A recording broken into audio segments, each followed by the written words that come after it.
jamono ji moom la Awa Diop Ndiaye di waxtaanee ànd ci ak ganam Awa ma bàyyi leen. voilà tey comme ni ma ko waxee woon sànq à l'entame rek parrainage ça fait presque xawma weer laay wax wala ñaari weer yoo xamante ne ñépp moom la ñuy waxtaanee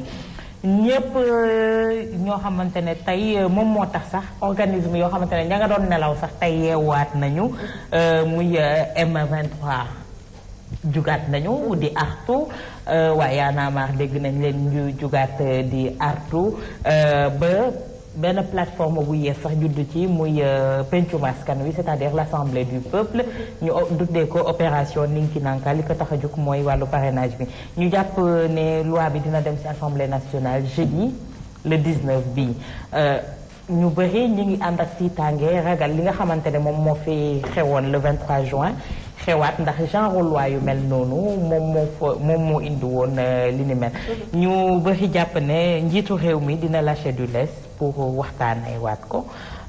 ndax waxtaan boobu dina àgg laata mbir mi di dem ci pencum ndaw réew ma pour jàmm dellu si fi mais dañ fi dalal Karim pour waxtaanee li ni mel ndax gis nañu seen naataango yu bëri jugaat yeewuwaat pour xeex loi parrainage boobu ndax yéen porté ngeen même combat bi. ok Mansour xam nga dafa am loo xam ne d'abord il faut mooy Sénégal gëj na am président depuis 2017 loolu déjà responsable koo xam ni xam nga ñun suñu problème ak président Macky Sall mooy au fait ki fi nekk nii ki nekk palais moom ñun ki ñu fal ma nga France toog kii da ngaa nga tubaab yoo ko dafa teg ko parce que moom au fait intérêt Sénégal taxu koo jug ci benn angle léegi nag dafa am loo xam ne il faut Sénégalais yi comprendre ko ñun nitu dëgg am nañ si combat contre parrainage bi ñëpp xam nañ ko quoi que ñi ngi booloo mais bi Sénégalais yi waree booloo jug du tey bëri na lu bëri lu am loo xam ne parce que xam nga ñoom politique yi dañuy Macky Sall li muy def am lu ko digal quoi c'est-à-dire ay sëriñam ñoo ko digal maanaam sëriñ mooy français yi ñoo ko wax ñoo ko dëgëral ko parce que dañ ko won mu gis parce que ñoom dafa gëm ni moom tubaab bi ñoo ko fal te dafa gëm ni buy wàcc tubaab bi ñoo koy wàcce tubaab yee ko fal ci naka ñun suñuy carte non c'est-à-dire suñu carte gis nga carte yi dégg ko nii rek mais Sénégalais yi au fait comprendre ñu ni français yi nekk ci ginnaaw li manipuler xam nga tubaab France tey maa yow bu ñuy xëccoo Sénégal di xëccoo nguur day nekk ak man nekk ak yow su ma ñàkkee nekkoon nag yow soo ñàkkee nekkoon nag man c'est-à-dire noonu la France di doxalee léegi nag liñ lay en fait lépp loo xam ne yow dooleel nañ la ko ci pour nga am accès ci pouvoir bi loolu dañ lañ ko redevable loolu moo fi teg Macky Sall foofu la ñuy waxee ni français yi ñoo ko dëgëral ko xoolal armée française ñaata base la am Sénégal Dakar kese Dakar gis na Dakar mu tuutee armée française am na fi 5 bases dañoo wër Ndakaaru amul lenn loo xamante ni tey Macky Sall Sénégal tàkk ak mu ñàkk tàkk lijjantiwu ko toppatoowu ko il faut Sénégalais yi comprendre ni actuellement nii français yi li ñu bëgg mooy Sénégal tàkk il faut Sénégalais yi foog ñu xam loolu dama koy wax à chaque fois man keroog maa ngi koy expliqué ñun am nañu si parrainage bi ñëpp bëgg nañu wàcc ci mbedd bi mais nan la ñuy wàccee ci mbedd bi aussi dañu koy wàcc ci mbedd bi imposer ay lois yoo xam ne après kan la ñuy joxaat pouvoir bi parce que aussi mënuñu à chaque fois li ñu doon dal di ñu dalaat à chaque fois mënuñu nekk ci même répétition boobu routine boobu mënuñu continuer Macky Sall moom moo gën yàlla moo ko nattu parce que xëy na peut-être Khalifa Sall bien vrai que def na ay conneries et tout ba mu téye ko mais Khalifa Sall jëloon pouvoir bi ci loxo moo gën a sedd sax Idrissa Seck jël ko ci loxo parce que li ko Khalifa Sall mën a muñal Idrissa Seck du ko muñal mais ay nattu la parce que yàlla moo mel noonu booy calculer lu bëri da lay bàyyi nga demal sa bopp mais tey gis nga parrainage bi ñuy wax ni di coow li yëpp ñun xam nañ la moo tax mu def ko comme mënagul tëjagum Sonko mënagul tëj ñi nga xam ne xaw na ragal donc képp koo xam ne yaa ngi taxaw muy am tuuti soupçon si yow ni mën nga am dara rek day créer benn gàllankoor bu lay tëri mais est-ce que yéen am ngeen contenu li nga xamante ne moom moo di parrainage bi bu mën a jàpp ne c'est pour éliminer de potentiels adversaires mais dafa leer mais 65 mais attends parrainage dafa leer du ñëpp am tey même parti politique yu mag yi sax mais est-ce que mën nañu am loolu vu que boo xasee ba signal Awa Diop Ndiaye dootoo mën a signal Karim donc loolu problème la xam nga Sénégal 14 millions lañ ñiy voté politiciens ñi boo leen boolee 5 millions lañ ñi am ci nekk ci fichier électoral bi te 5 millions yi bu ñuy voté gàtt 2 millions ñoo ci nekk. mais attends ak mu indi loolu lan la bëgg a wax. lan la bëgg a wax si loolu tubaab bi gis nga li nekk si carte 40 biométrique yi di si nekk ñi ñaa ngi am problème pour am accès seen 40 yi donc xam nga lan la discours bi xam fan la nekk mooy pour ñu bañ a topp Macky Sall ci taal bi mu bëgg taal Sénégal. bon au fait tubaab yi quoi laa bëgg wax jàppale il faut pour que Sénégalais bi conscience loolu ñëpp ku nekk a ngi wax mais du ko déranger te day forcer parce que yoonam nekku si parce que xam ne ni perte na président moom mooy premier président Sénégal boo xam ni avant sa benn mandat di jeex ñëpp suur nañ la xam nga ko américain yi wax nañ ko bërki dem ñëpp xam nañ ni Macky Sall moom xam na ko il est conscient que ni peuple bu bëgguñ ko léegi amul lu muy perte amul lu muy perte après baadoolo yi ñoo si dee bu gars yi wàccee ci mbedd mi ngi renforcer police bi yokku armée bi gis nga défilé bi da doon wane boppam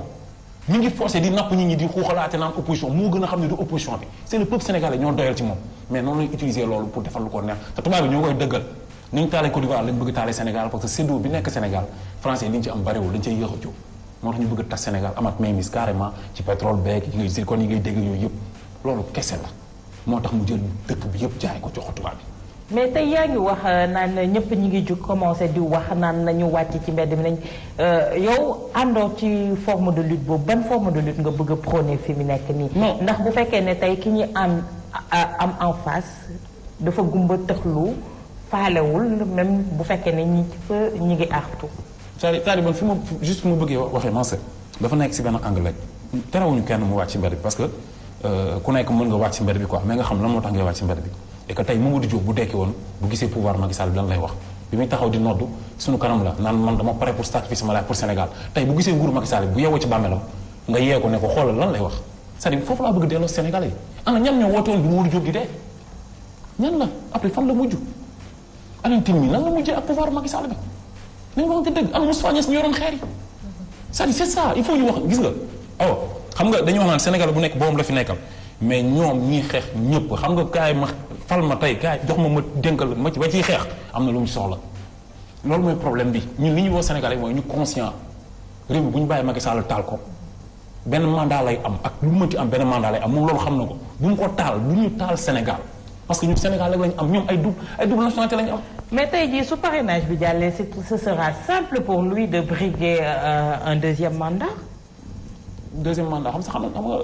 dafa am loo xam ni actuellement si pouvoir bi nga xamante ni moo fi nekk il faut ñu expliquer ko ak peuple sénégalais bi ñu comprendre ko. que politique yi nga xamante ni ñoo fi nekk boobu ba léegi nekk fi yàq alalu réew mi di ko foowee nekk fi muy PDS yeneen parti yi nga gis noonu nañ booloo ñoom ñu dem ak ay yanamar yi nga xamante ni au nom du Sénégal lañu am loolu ñu am. nañ dem ñoom ñu xeexu foofu nañ dem ñoom ñu taxaw foofu man day Karim man. ak ñun ñu tuddee conseil wuñu kenn wàcc ci mbedd bi foofu noonu te ñun duñu wàcc foofu di xeex bu ñuy wàcc man en tout cas ñun ñu tuddee bu ñuy wàcc diine moo ñu wàccee ci mbedd bi ndax boo dee nga am yàlla bu dul loolu da ngay perdre sa temps parce que après kan la ñuy joxaat pouvoir bi dañu sonn ci di xeexal ay nit yoo xam bu ñu ñëwee dañuy jëlaat pouvoir foowee ko dañ koy foowee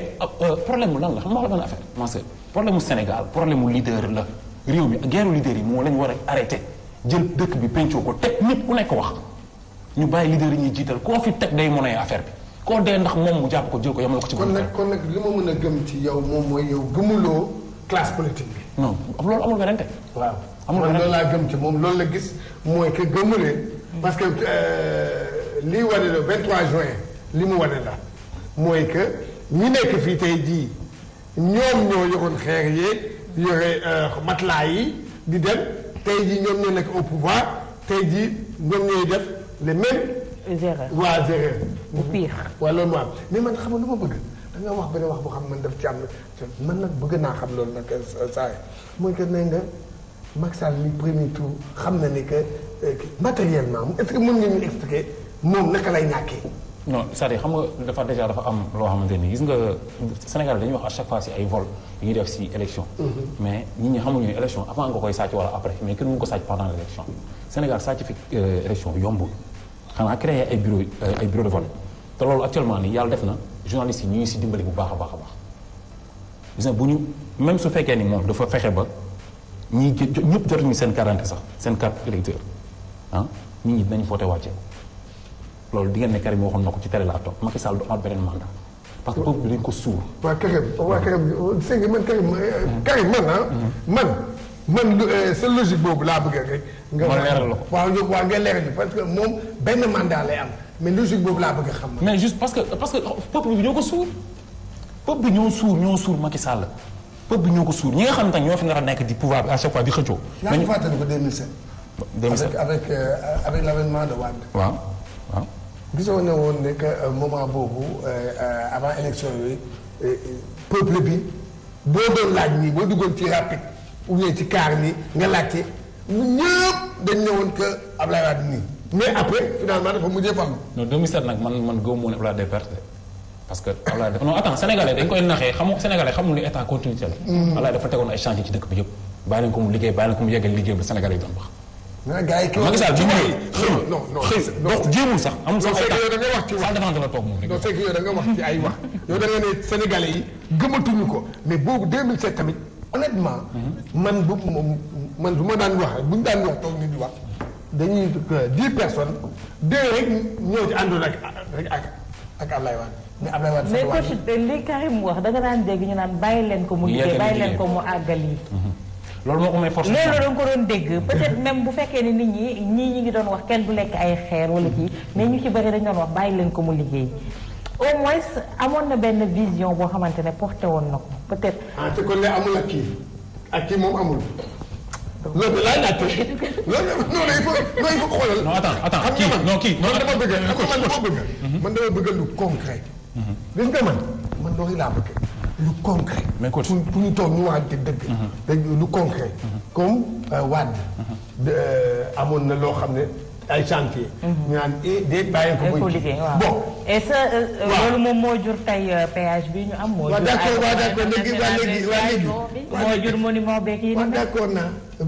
léegi xam lu may bañ.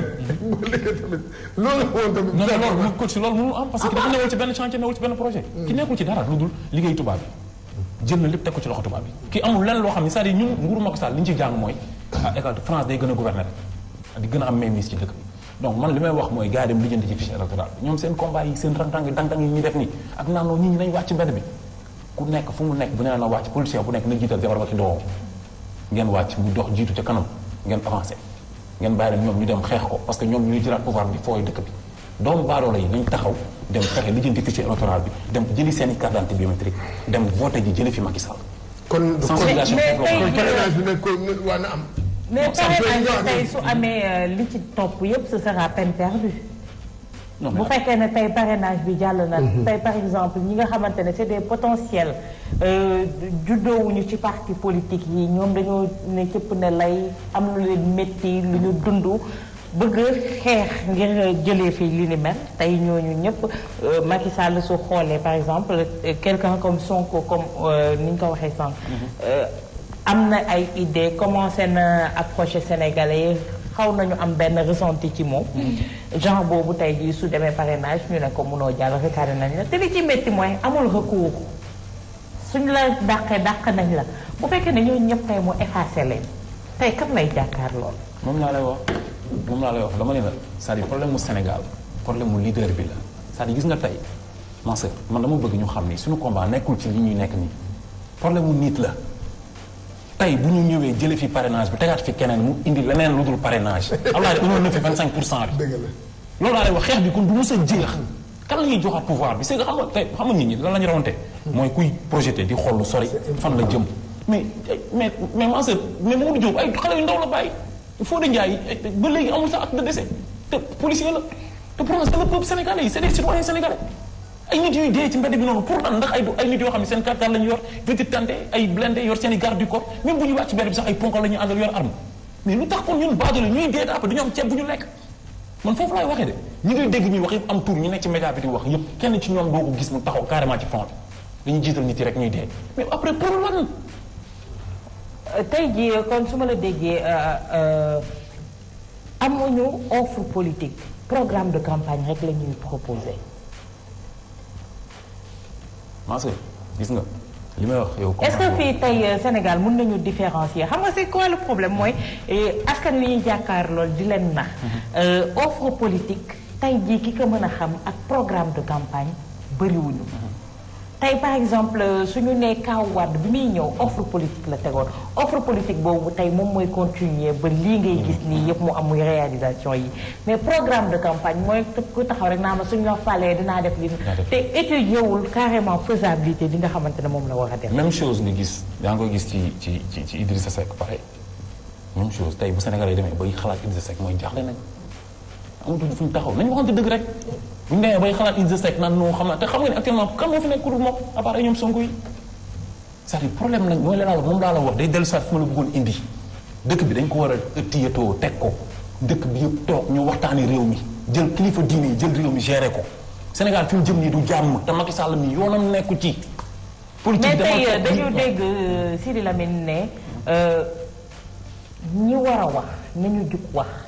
mooy ëttu diine yi ngay tudd tey jii les personnes influentes mais tey ñooñu ñëpp dafa mel ni dañu nekk ci benn mutisme boo xamante ne ça ne dit pas son nom kenn mënul tey comprendre lu tax te su doon métti di critique ñooñu lañ doon dégg.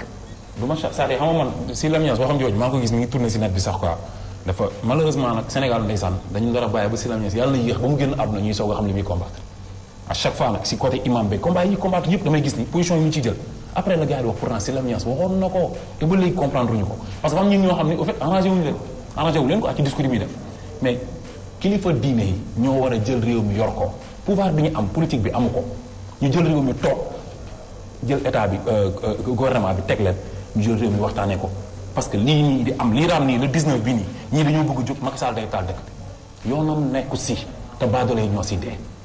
xale yi sonn nañ ñu ngi dugg ci gaal dëkk bi metti na dund gi cher na dara stable ba noppi ñu wàcc mbedd bi di xeex jiital doomu jàmbur yi na nit ñi conscient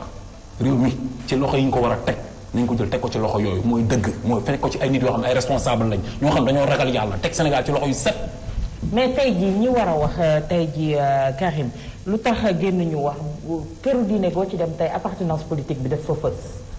tey ndax kon dina yomb tey ñi nga xamante ne amuñu benn coloration ñu war a mën a toog tey jii wax ak askan wi dégg leen ndax tey jii bu fekkee ne kilifa diine yi ñu ngi ñaan ñenn ñi di leen bañal ñaan googu liñ leen ñaan ndax kon tey jii kàddu googu dina doon loo xamante ne nit ñi dinañ ko sàmmonte tey jii ba mun leen a déggal. mais dafa am lu ko indi xam nga kilifa diine bu delloo si kilifa diineem bi rek ku mu woo nga ñëw wuyu ko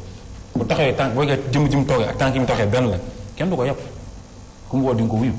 mais su fekkee ni gars yi dañuy ñëw yor seen i mallette ñëw dugal ko ndànk ci suuf après suba boo yor duñu la déglu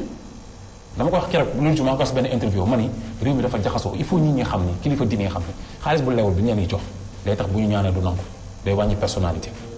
alalu réew mi lañ leen di jox koo xamante ni yow xam nga ko Khalifa Sall maa ngi koy dégg mu ne lu ëpp ci xaalis bi nga koy laaj lu ci wat xaw ma 100 millions jox na ko ci kilifa diine la ko tas mais xaalis yooyu baaxul après ñooñu fan la ñuy taxaw di ñaan ñu nangul leen ko gis nga ni mu leen taxalee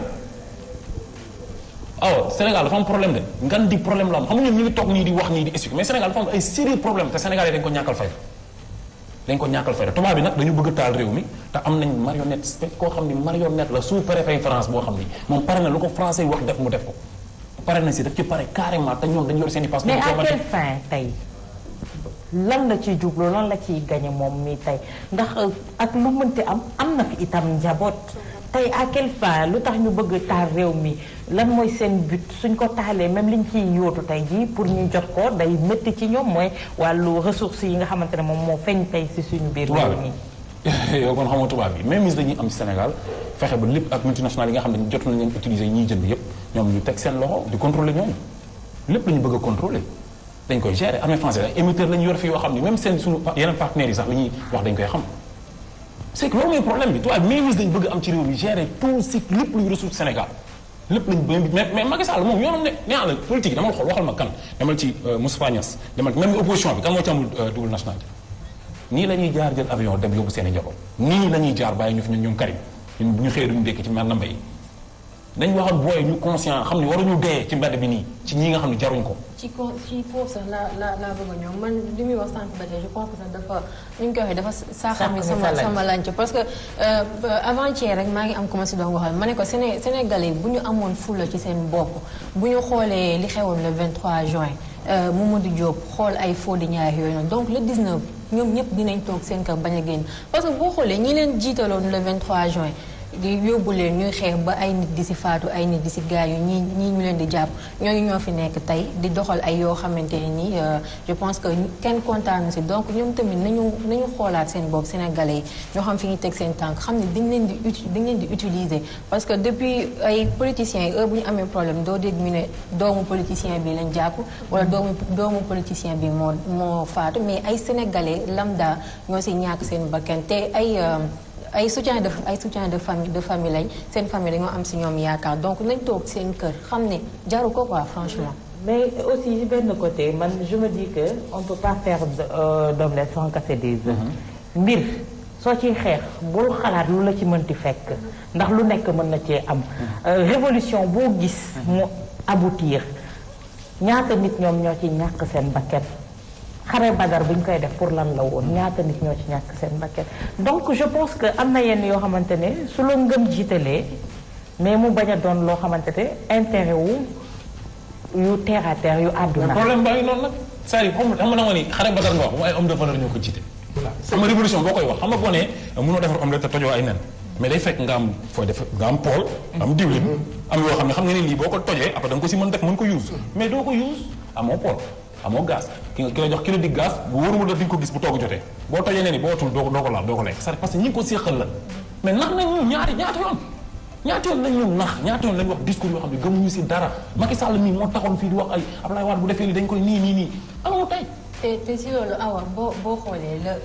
le 23 juin di nga gis am na benn vidéo buy circulé mooy Moustapha Niasse moo yoroon ay xeer te le 19 moom moo nar a toogaat assemblée nationale pour taxaw ñu jaarale kii boobu donc xam nga dafay. xam nga problème bi mooy loolu mooy que gis nga le véritable problème moom la Karim bi wax xam nga mooy nit ki le Sénégalais ci boppam. yàlla na ma yàlla baal tamit ñu ci gëm. bariwul da ngay xool nit bu ñu la joxee ab dara bul xool yow sa intérêt xoolal intérêt wu réew mi tey jii député yooyu di toog na nga voté même na nga nekk un responsable mooy lan bu ñu la joxee lii nga xool le pour et le contre nga xool loo xam ne comme Diop si lu mu def. Diop si mu ne non ànd naa ak Macky Sall waaye lii du ma ko voté parce que xam nga ne problème bi mooy xam nga lan yow li ñu lay jox pour nga voté bul nangu nekk comme poste lu ñëw rek jàll rek dem. bul ko nangu c'est ça aujourd'hui le problème de nos députés mooy ni wala boo duggee assemblée nationale dégg nga ñi fay toog ñëpp xam nga ay lan lañu ay robot lañu. dañ leen di commandé nañ leen ba pare. kii nañ leen ba pare tap jeex na dañu ñëw rek wa def nii rek oui seen loxo bi nii rek lay dem yéeg wàcc jeex. mais coach en sachant ça est-ce que par exemple li Awa wax Karim le fait que ngeen toog seen biir kër ngeen ne nit ci que bu leen wàcc du genre démission boo xamante ne da ngeen di démissionner may leen ñoom. ñu dañuy wàcc mbedd bi de si lu ko jar. exactement bi si ci kaba demee fële julli ci milieu de l'alimentation ñun dañoo wàcc mbedd bi de. d'accord préfet génne luñu policier wu àdduna bi yëpp. d'accord dañuy wàcc mbedd bi de. mais ci fii nii le fait de bañ a wàcc ci mbedd bi ne nit yi que bu ñu wàcc ci mbedd bi c'est comme si da ngeen di démissionner bàyyi leen ñoom feu vert ñu def li nga xamante ne ñoom la ñu am envie def est-ce que ce serait pas bien.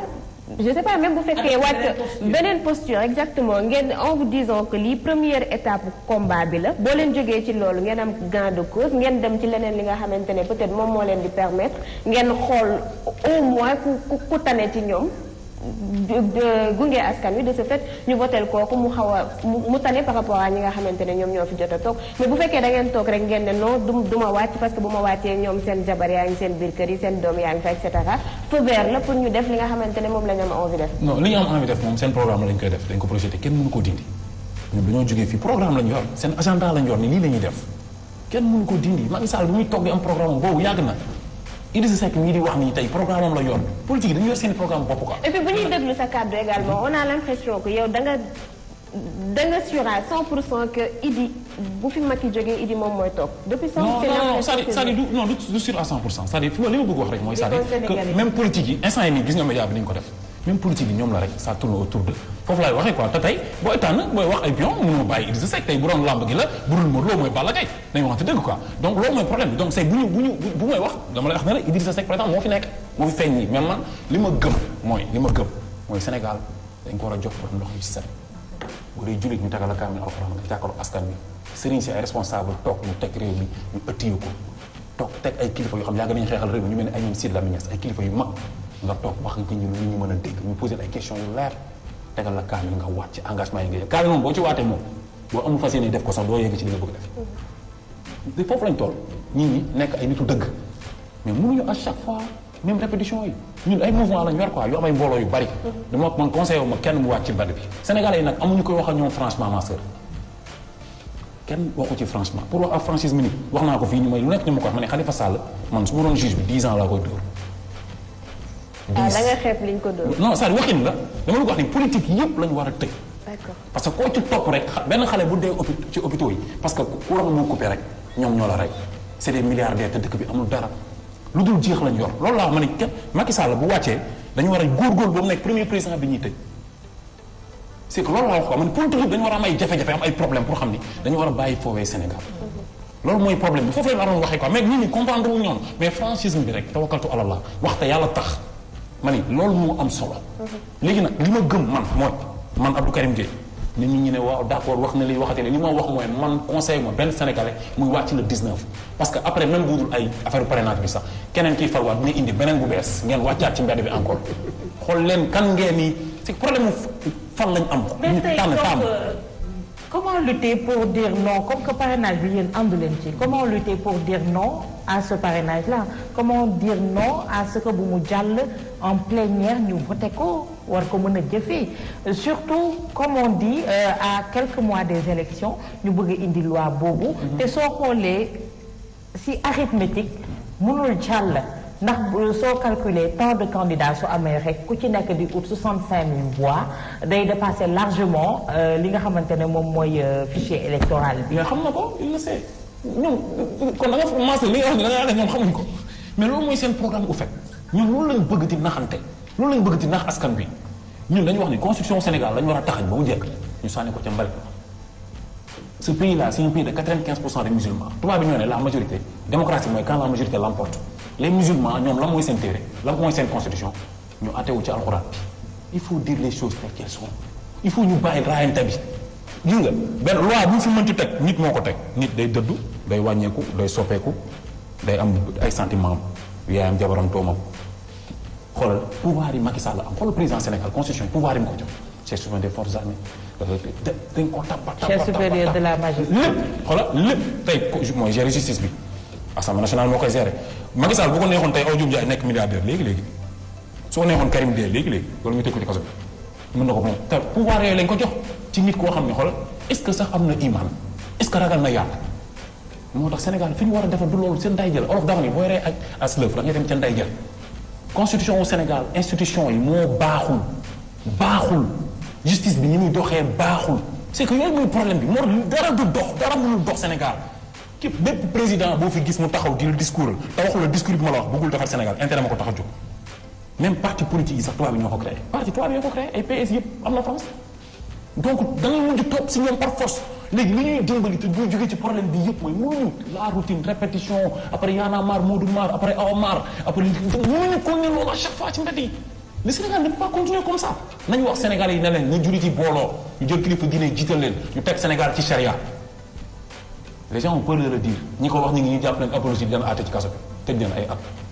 c'est-à-dire loolu mooy problème les gens ont peur de le dire te musulmans yi nanguñu assumer yu bari yoo xam ni diine da ko accepté benn la seule chose bu mën a dimbali Sénégalais yi mooy changer système bi te changer système mooy teg ko ci charia changer système bi mooy teg ko ci charia mais aussi bu ñu bàyyi 5% yi bu ñu leen minimiser jàpp ne lu ndaw la itam ndax lu mu bon ci askan bi la ñu bokk te comme li ñuy wax évolution am na évolution su amee mooy loo xamante ne ñëpp mën nañ ci bokk ku ci nekk war nga cee mën a gis sa bopp tey jii kon affaire de la cité la wàllu société la kon lu nekk war na cee mën a am mais ci ponk bi nga wax rek man foofu lay taxaw mooy constitution wu Sénégal tey jii xam nga constitution soo demee aux États-Unis constitution qu'on le veuille ou non kenn mënatu ko tripatouiller def ko lu mu la ne parce que def nañu de sorte que nga xam ne c'est verrouillé si angle boo gis pourquoi tey jii ñun suñu réew mënuñu accéder à ça ndax li ko indi rek mooy tripatouiller constitution bi gis nañ ko ci législative yi avis ak décision opposée ci problème législatif yi tey jii wàllu parrainage bi itam te le même ministre de la justice tey bi nga xamante ne autant moom moo doon valider troisième candidature Abdoulaye Wade bi naan c'est faisable waaw déedéet tey jii c'est ce même ministre de la justice bi nga xamante ne dañu ne parrainage bi amul recours moom mu toog ne war nañu xool naka la ñuy waxtaanee ba mu am recours donc ça veut dire que c'est des choses yoo xamante ne c'est tellement léger c'est tellement fallacieux moom la ñuy proposer et pourtant tey jii si vous dites que ne sénégalais bu ñu wàcc ci mbedd mi bu ñu xeex lii bu ñu xeex la donc comment lutter pour am seen souveraineté boobu mais man sax nga moom ba ma nangulee nii bu ñu wàccee ci mbedd bi su fekkoon ni bu ñu juboon ci ay points rek en coach ñu ne bu ñu wàccee ci mbedd bi bu ñu fexee ba 65% yi du moins 65 parrainage bi 65% yi jàllul rek après le Sénégal sera nickel constitution bi day impact rek man ma d'accord la man suba kenn du ma jiitu kon foofu non du teexal mais xam nga laay bañ man xeex bu amoon njariñ li ñu daloon 23 juin man 23 juin dañu maa jàppoon man tëj ma ci kaso bi 22 juin ñun ñoo ko déclenché 23 juin peuple bi génn boo fekk na ma si kaso bi alors ni ñu tee yaana ma laa bokkoon ci man fondateur bi laa bokkoon c'est-à-dire dama xam nga laay bañ man maa bëgg gis nga man nit da ngay analyser quoi ñun dañuy ñëw pour dimbali suñu réew ñu ne leen problème mu leader yi lañ war a bàyyi jiital benn nit muy monnaie dëkk bi dama ni li ma la wax du dañ mukk te fa laay taxaw tey ak lu ñu mënti def dañuy perdre suñu temps ci loolu parce que ren racine bi moo baaxul foofu moo nëb keneen ku faluwaat da ngay def à ton profit di xool naka loi bi nan laa koy jàddalee ba nga xamante ni mën naa am 2 mandats Macky Sall mën na dem 3e mandat de bu ñu gëstoo bu baax a baax seen ñeme yàlla boobu noonu ak waa conseil constitutionnel mën nañu ko xool parce que war na mën a am beneen 3e mandat parce que 7 ans yi bokkul ak ci 5 ans yi xool ko bu baax. te boo bien sûr parce que loolu commencé nañ ko di wax ne 7 ans yi mun na ko ci bañ a boole ne 5 ans yi. mais loolu constitution may na ko waaw constitution may na ko mandat léegi bu ñu wàccee ne waaye mais constitution may na ko parce que léegi kon kan ngay war a wax léegi du constitution doo bàyyi Macky Sall wax ak constitution boobu te pourtant 25%. mais constitution bi ñan la ay nit la ñoo xamante ne par exemple tey conseil constitutionnel ñoo xamante ne retraité nañ nga yokk xalaat leen seen âge retraite ñu toogaat ca place ba yoral say kayit. ki lay abali gët fu ko neex ngay xool. léegi nag loolu kon Sénégal du jug ci di tàkk rek ak ñi di wàcc ci mbedd doomu baadoolo ji dee rek ñoom ñuy enrichir léegi kon jot na nag vraiment na nga dellu xam nga yaa ngi may fekk si li may wax. yaa ngi fekk si li may wax. mais tey jii bu fekkee ne tey jii bàyyi nañu parrainage bi jàll yaa ngi wax nit ñi dem voté ji retirer seen carte mais tamit kuy retirer sa carte day fekk nga gis ko bu fekkee ne am na ñoo xam ne seen carte ñu ngi ko sànni Ziguinchor nga dëkk Dakar war a dem ba Ziguinchor jëli sa carte ndax tey dina leen ko jaxal ci koo xamante ne su xoolee passe su Ziguinchor war na koo mëtal dépense su këram. ndax kooku dina dem jëli ko muy beneen problème boo xamante ne itam tegu na. comment faire tey jii pour nit ñooñu ngay wax d'accord bu ñu génn nañu toog. mais loi parrainage bi jàll mais nañu dem ci mbañ gàcce ga jour ba jot mënuñu jël seen carte. gis nañ législative yi itam li nga xamante ne xew na fi mooy ñu jox nit ay ordre de mission nga jógee dëkk ak dëkk ñëw voté si benn bërëb boo xamante ne yow lan moo lay may ordre de mission boobu doo force de l'ordre doo koo xamante ne tu as été mandaté wala dara de ce fait yooyu yëpp gisoon nañ ko fii si élection yi. donc comment faire tey pour contrecarrer loolu yëpp comment faire comme tey ni ngay wax naan Macky Sall il est conscient qu'il n'aura pas un 2e mandat. xam nga li nga wax nii dafay dellu si waat ci Sénégal dafa mos a am kilifa quoi ay jamono ay ñoom Serigne Fallou ay Serigne Babacar ay Baye Niass dañoo amoon ñoom dañoo nekkoon ay responsable yoo xam ni bu réew mi mosaan bëgg yëngatu rek dañuy jóg taxaw woo politique yi toog leen ñu waxtaan ak dëkk bi quoi loolu amatul presque lii nag mooy loolu rôle kilifa diine fii la amee njëriñ ak kilifa aada yi. Sénégal réew mi jaxasoo na ba noppi li koy réglé du wàcc ci mbapi man maa ko wax parce que dee gi doy na baadoolo yi sonn nañu ñii dem ci gaal gi di dee rek doy na hôpitaux yi faju bi ñàkk faju bi rek ay insuffisance générale feebar yoo xam ne reetul kenn ci àdduna bi rek ñu ñaa ngi ciy dee yaa ngi wax sànq grève yi dee yooyu rek doy na mënuñu ko booleeg ay fétal ak lacrymogène doy na dafa doy. mu mel ni waxtu bi xoj nañu dernier mot bi. waaw juste pour wax ni procès Imam Ndao Alioune Badara Ndao tàmbali na man loolu laa Sénégalais yi ne leen mën na am tey nit ñi lundi bi nii su ma jógee fii man maa ngi jëm foofu mën na am imam taxaw tey boobu léegi nag presse bi ñu ngi wax mais ñu ngi wax dara amu ci. bàyyi leen presse bi dara amu ci mais dara non non bàyyi leen. kenn kiiwul. seen ay propos. man foog naa fi ma toog gis ay journalistes yi nelaw naan nii. ba gendarme yi bëgg bàyyi leen loolu wala def boobu ngeen amul problème d'accord mais pour juste pour wax ni mais pour ni ñuy ñëw soutenir imam bi quoi que l'islam n'est pas terrorisme et que imam Alioune Badara Ndao nit ku baax la et que ku am say doomu réew yoo xam dem nañ ne dañuy bëgg jihaad yi dem gis ni loolu diine ñu ñibbisi dañoo war a fexe mettre imam bi bari na ñu doon dem mu ne bu leen dem kon kooku dañ ko war a subvention. d'accord merci beaucoup Karim ñu koy jaajëfal colonel di leen jaajëfal yéen tamit ñu jox leen ngay coach moom la Fatou Ka di teg nuyoo bi waaye tey moom dafa laaj. tey moom dafa juum heureusement. joxu ko nuyoo bi sa loxo. coach nee naa su ma ko joxee ak su ma la ko joxee yow xam nga ne. yow naturel yow keel bi dem. da nga stressé. man nga ay wax yoo waxu ko. yow demal nga kañ dem. dañuy amal une courte pause dellusiwaat.